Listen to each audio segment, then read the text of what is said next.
कल जयपुर के खो नागौरिया में जिस तरीके से फैक्ट्री में ब्लास्ट हुआ और 8 लोगों की मौत हो गई थी, उसके बाद पुलिस प्रशासन पर लापरवाही के आरोप लग रहे थे।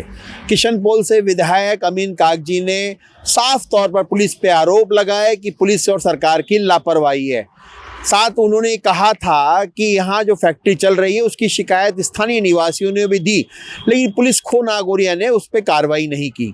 लेकिन आज रंजीता शर्मा जो इलाके की डीसीपी है, उन्होंने प्रेस वार्ता करके इस बात की पुष्टि की बिल्कुल लापरवाही थी और उसी लापरवाही को देखते हुए उन्होंने खो नागौरिया थाने के 2 कर्मचारियों को सस्पेंड कर दिया है।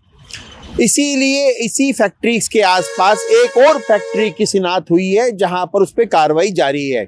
आगे भविष्य में ऐसी कोई घटना ना हो उसके लिए भी पुलिस प्रशासन अब मुस्तैद दिखाई दे रहा है।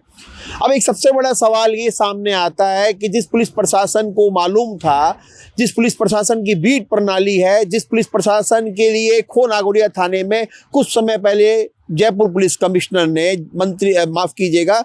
जन सुनवाई केंद्र रखा था, वहां पर भी शिकायतें पहुंची थी, तब उस पर कार्रवाई क्यों नहीं की गई?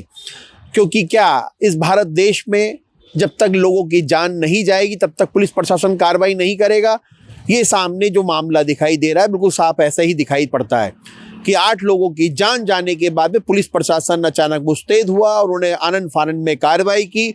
अब रंजीता शर्मा ने कहा है कि वहाँ इलाके बहुत ज़्यादा कंजेस्टेड है, इसीलिए वहाँ पर छानबीन जारी है। इसके संबंध में अभी अनुसंधान जारी है, प्रकरण दर्ज किया जा चुका है और जो वहाँ पर जिसका वो मकान था उसके संदर्भ में और वो मकान किसको किराए पर दिया गया उसके संदर्भ में हमारे पास नामजद अभी एक जो है खुलासा हो चुका है। उस नाम को हम अभी ट्रेस कर रहे हैं ताकि उस व्यक्ति तक हमारी टीम जो लगातार अलग अलग स्थानों पर दबिश दे रही है, जिसमें कि दिल्ली भी है, फर्रुखाबाद भी है, अलग अलग स्थानों पर हमने टीम को रवाना कर दिया है और जल्द ही उनको पकड़ लिया जाएगा। आज भी एक फैक्ट्री पकड़ी गई। बिल्कुल उसी से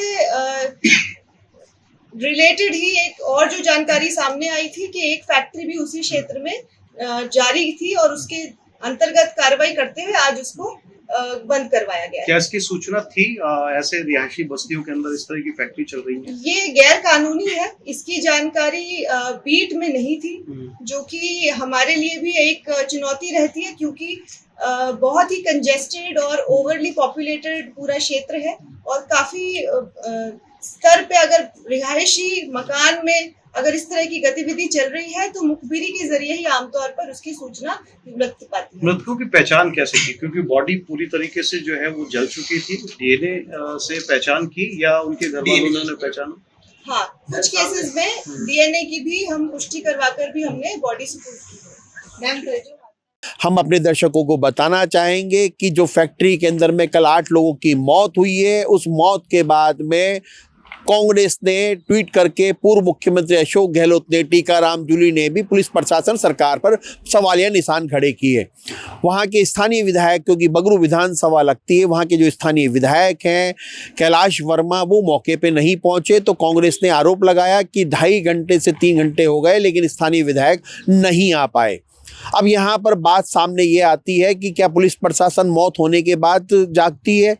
8 लोगों की मौत के बाद में अब उनकी पहचान जो है वो डीएनए के द्वारा देखी गई है, तय की गई है कि किन किन लोगों की मौत हुई है। अब आगे भविष्य में ऐसी घटना ना हो उसके लिए पुलिस प्रशासन लगातार वहाँ पर एक सर्च ऑपरेशन चला रहा है। कहाँ पे फैक्ट्रियाँ हैं, कहाँ पर ऐसी ज्वलनशील चीज़ें रखी गई है जिससे कि वहाँ पर अब आने वाले समय में कोई अनहोनी वाली घटना ना हो। कैमरामैन जयपाल सिंह राठौड़ के साथ Manoj Sharma, news watch India, Jaipur.